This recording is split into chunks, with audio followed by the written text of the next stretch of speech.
Thank you for checking out this video. My name is Matthew, and I'm so glad you're joining us for this message from our series, You're Not the King. Enjoy the message. So if you have a Bible, 1 Samuel chapter 1, we are in week 10 of a series called You Are Not the King. It's this 10-week series that we started, 10 weeks ago. And we started at the end of 1 Samuel, and we've been working our way to the beginning. And some of you might be wondering for 10 weeks now, why? Why did we start at the end and work our way all the way to the beginning? Well, if you have been wondering that, or if you're brand new and now you're deeply interested in why we did that, I'm going to tell you finally this morning, and it'll begin to reveal itself as we do. Now, we're in the Christmas season. We got 3 days. Everyone's shopping is done, and so we've clicked everyone, right? And you've clicked off all the lists, whether it was going to the store, your Amazon wish list, or your Christmas list, or your Santa list, or whatever it might be. And probably there's some of us in here who have like a deep wish for a certain gift, something that you want. Or maybe you're past that stage in life and you don't have that because when you deeply want something, you just go buy it now. But you can remember a time when you had a deep wish for Christmas. So much that you wanted it that you were willing to bargain with whoever in your life bought gifts. Right? The puppy bargain is probably the most famous, right? If you give me the puppy, then I'll take care of it, right? That's how it goes. Never happens that way, but that's how the bargain is set up. Or, maybe you tried this one when you were a kid, or your kids tried this on you. Hey, if you buy me this, then you don't have to give me something for my birthday, right? You come up with different bargaining tools to get what you want. Well, today we're going to see a bargain prayer, a deep Christmas wish that a woman has. We're going to see her pour this request out to God, and we're going to see God answer it.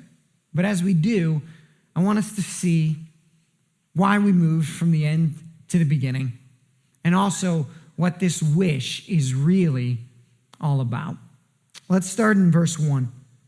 There was a certain man of Ramathaim-Zophim of the hill country of Ephraim, whose name was Elkanah, the son of Jeroham, son of Elihu, son of Tohu, son of Zuph, an Ephrathite. By the way, the key is to just pretend like you know what you're saying. You just keep rolling.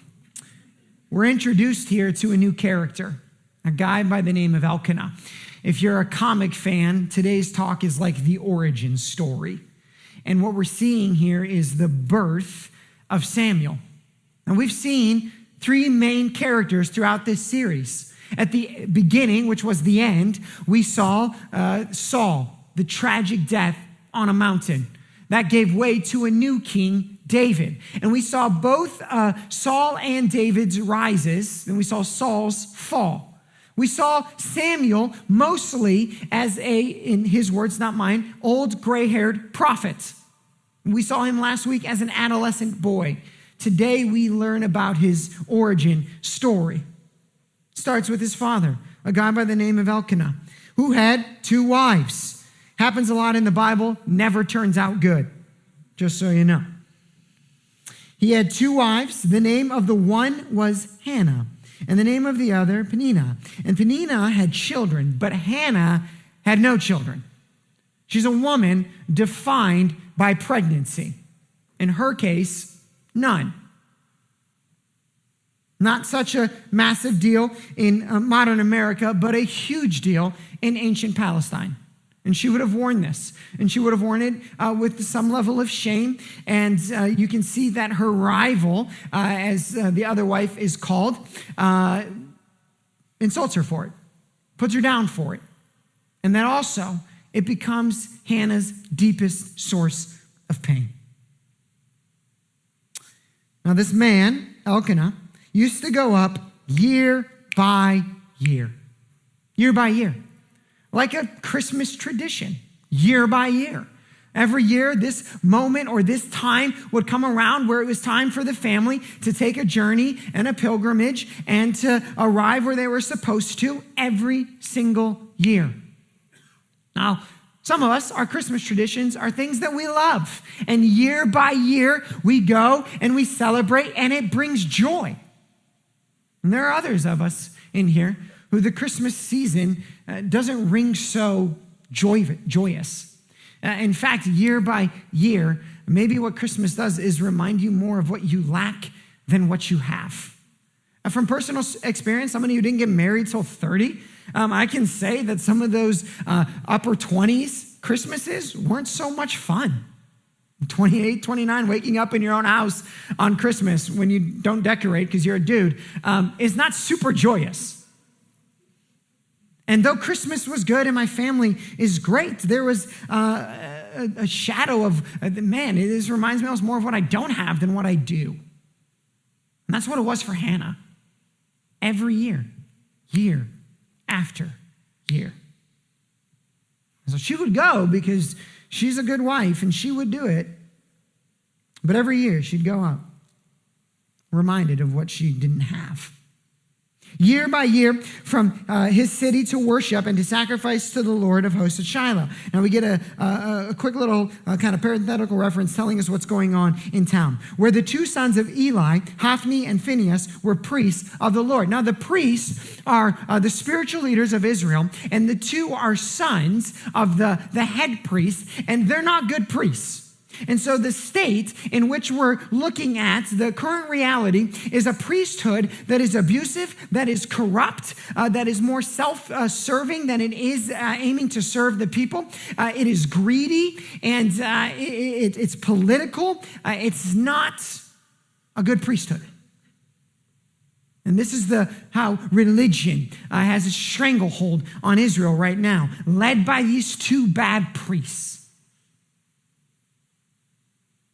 On the day when Elkanah sacrificed, he would give portions to Peninnah, his wife, and to all her sons and daughters. But to Hannah, he gave a double portion. It's like giving more Christmas gifts to the kid you feel bad for, okay? Sorry, I don't know if that actually happens yet. I only have one child, okay? You can ask your parents. He would do this because he knew she was hurting. Now for Hannah, her rival used to provoke her grievously, to irritate her. And it is possible that the holidays for you are filled with rivalry. I remember the phone call I would make every Christmas. It was to my cousin, right? There were 5 kids in our family. There were 2 in his family, and our parents worked together. Who do you think got more Christmas gifts, right? 5 on 2. Right? And so, it was a back and forth. Every Christmas I'd listen and rivalry. Now that one's silly. You get over it by 11. Or do we? And there's that kind of rivalry. Or maybe it's house rivalry. Lindsay and I put up Christmas lights on our house this year for the first time. And we've lived next to our neighbors for 3 years. You know how many times they put up Christmas lights? 0. You know how many days it took them to put up Christmas lights after we did? Like 24 hours. We looked at each other and we're like, we just did that. It felt kind of empowering, actually. Wait till next year. Rivalry. Some of them are like this. They're fun or they're silly. Others aren't. And Christmas becomes rivalry. Rivalry between in-laws. Rivalries between families. Rivalries between siblings. You haven't seen them in a year, and so you make sure you get the new car before you roll in, or you have the new thing to talk about. And maybe this year is the year to just put them down and to go into the next few days in Christmas season and to do your part to put the rivalry to rest in your own heart and in however it would play out in actuality. But for Hannah, she had to deal with it, and she always lost. Because kids was the scorecard, and she was outnumbered.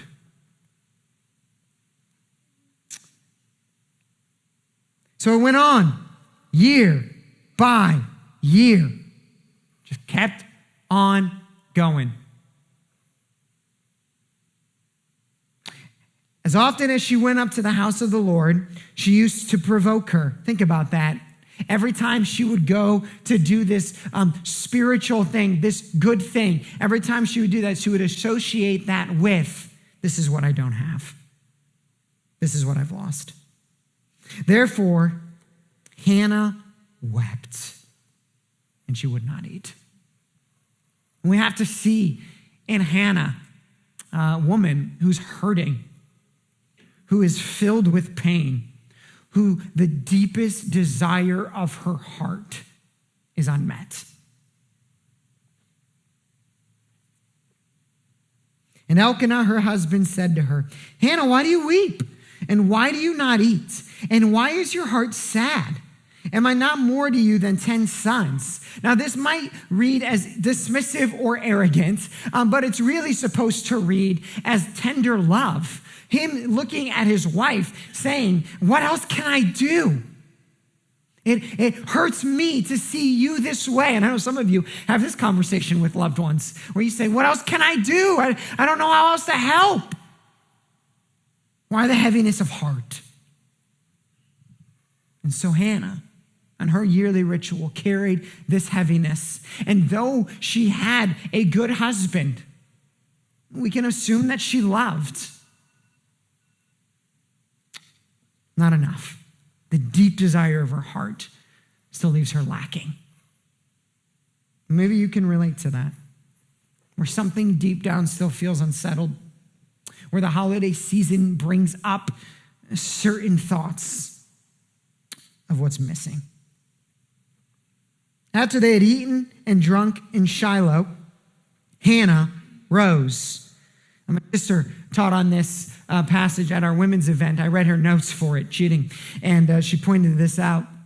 Hannah rose, an indication she's ready to take some type of action, not to sit in what she has sat in year after year. She rose. It was time for something new to happen. Now, Eli the priest was sitting on the seat beside the doorpost of the temple of the Lord. Hannah was deeply distressed, and she prayed to the Lord, and she wept bitterly. Again, this is any of us in hurt or pain. Maybe it's at the point of deep bitterness or weeping. Maybe it's a few levels on the pain elevator up, but it's a heart that is lacking and wanting. Verse 10, she was deeply distressed and she prayed to the Lord. She wept bitterly and she vowed a vow. And this phrase, she vowed a vow, is a Hebrew phrase with this term, preuke. And what this term means is to deeply want or desire something, like to have it. Like I need it for almost like survival. It is the deepest thing inside of me. And for Hannah, no matter what else she had, this year after year was the thing she lacked. And so it left her heart sad. So sad that she vowed a vow. Look at her prayer. O Lord of hosts, she's going to make a deal. And if you will indeed look on the affliction of your servant, and if you'll remember me and not forget your servant, but you will give to your servant a son, then I will give him to the Lord all the days of his life, and no razor shall touch his head. It's a Hebrew thing. If you'll meet me in this place, if you'll meet me right here, if you'll meet me in my deepest desire, then when you've met it, I'll give it back to you. As she continued praying before the Lord, Eli observed her mouth. Hannah was speaking in her heart, only her lips moved and her voice was not heard. Therefore, Eli thought she was drunk. Eli said to her, some great Christmas advice. How long will you go on being drunk? Put your wine away from you. Put the bottle down, Hannah. Oh, but Hannah answered, no, my Lord, I'm a woman troubled in spirit. I have drunk neither wine nor strong drink. I have been pouring out my soul before the Lord. Laying it all out in front of him because of this unmet thing. inside of me, and I don't know where else to take it because I have a good husband and have a good life, but this thing, it hangs over me. And so I'm pouring out my soul before God.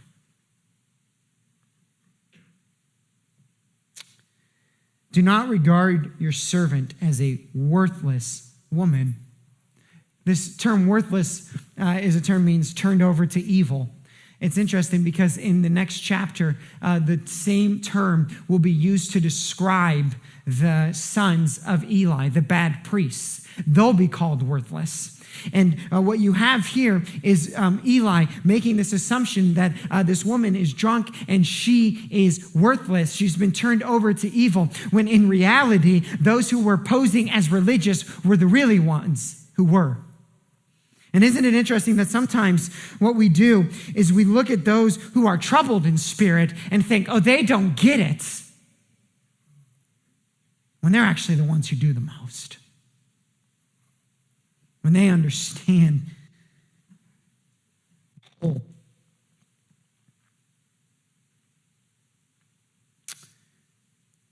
Do not regard your servant as a worthless woman. For all along I have been speaking out of my great anxiety and vexation. Anyone who would suggest that the scriptures don't understand the modern human soul haven't read it. My great anxiety. It makes me worried. I can't get it out of my head. It's all I think about. I see other people playing at Jewish playground and I think, I want a child.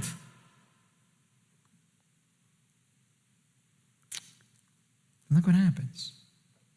Then Eli answered, go in peace, and the God of Israel grant your petition that you have made to him. It's almost like, whoa, not dramatic enough.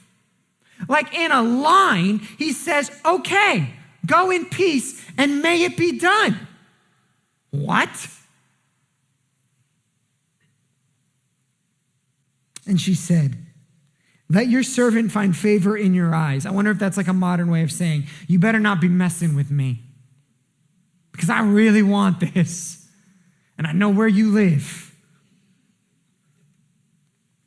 Then the woman went her way and ate, and her face was no longer sad. Something happened inside of her. They rose early in the morning and they worshiped. Now, there's something that happened inside of her that wasn't her getting pregnant, okay? This isn't Mary, right? There's a couple things that have to happen before she can have a baby, okay? I can think of at least two. Now, she wakes up the next day. What does she do? She worships. She worships. She teaches us something, by the way, because 2 sentences earlier, she was covered in anxiety and vexation. She was waiting and she was worried. Now she's waiting and she's worshiping. And there's a difference in how we wait. Because we can wait and worry.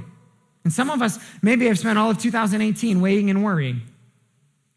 We want it, we need it, whatever it might be. I want to get to this level, I want to get to that, I want to get this going, I want this to happen, I need this to happen, and you're waiting, and the entirety of your waiting is covered in anxiety and vexation. Waiting for the raise, waiting for school to be over, waiting for the job, waiting for the spouse, waiting for the child, waiting for the retirement, waiting, worrying. And Hannah teaches us if you're going to have to wait, replace the worrying with worship. Worship while you wait. There's a song in there. Thank you. So she worships while she waits.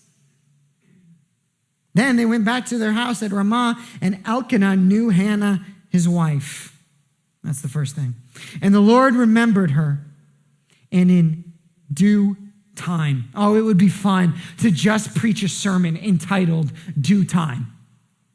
And some of us have been waiting, and we've been praying, and we've been wanting, and it is not yet due time. And I don't know when due time is, but also let this story give us reason to hold on faith that due time arrives at due time.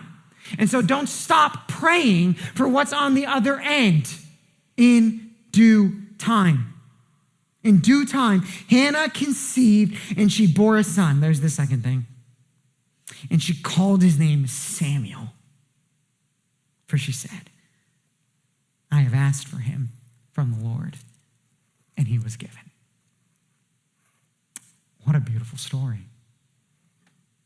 The deepest longing in her heart met in the birth of a child. In fact, if you go down like 7 verses, there's this little interaction between Hannah and Eli. I'm paraphrasing, won't read this way in your Bible. Something like, hey, who are you? And Hannah goes, I'm the same woman from last year. Like something has changed so much inside of her, she's not even recognizable. And he's like, what? Yeah, I'm that woman. And God came through.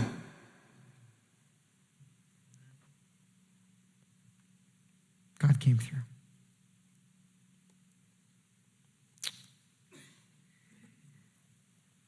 If you jump down to chapter 2, there's this title called Hannah's Prayer. I think it's the second most famous prayer by a woman in all of the Bible. She lays out her heart of gratitude for this child that she's had. It is a beautiful story. Hence, but help me connect some dots. Because Samuel's going to grow up, and at a young age, it's going to be clear that the Spirit of God rests upon him.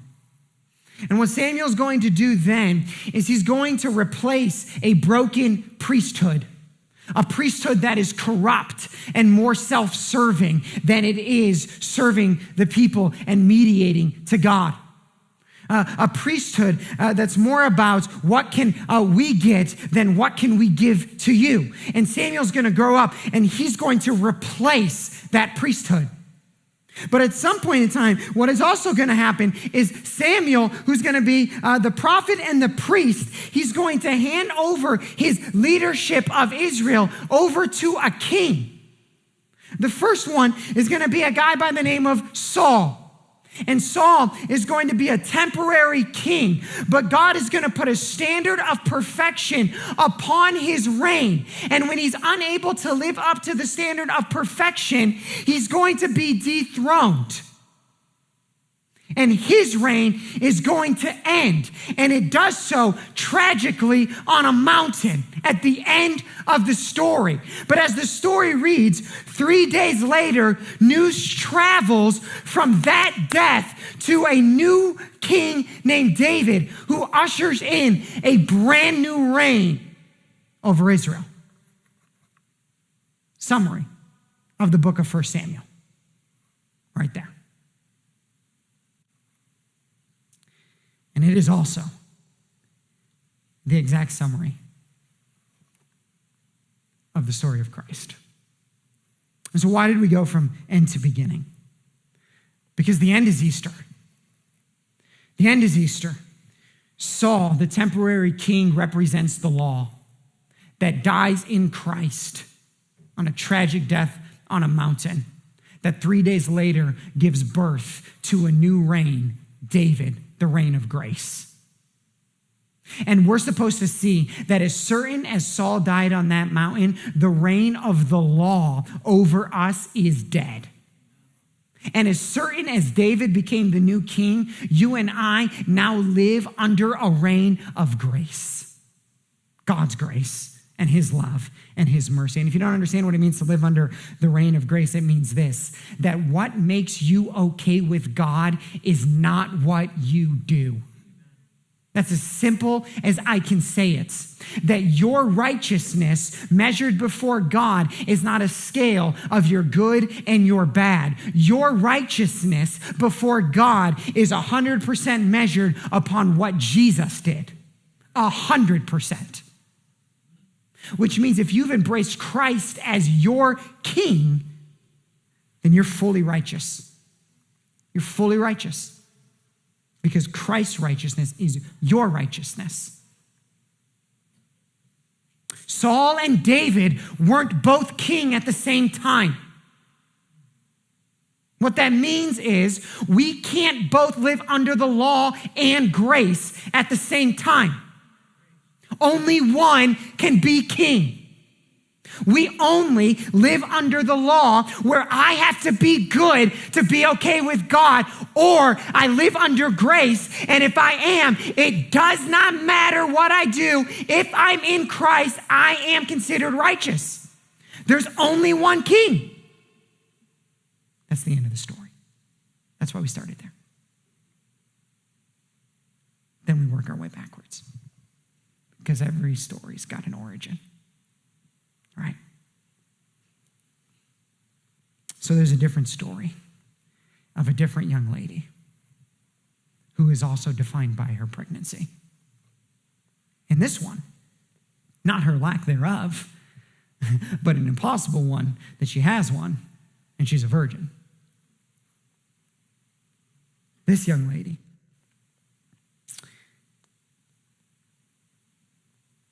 pours her heart out to God.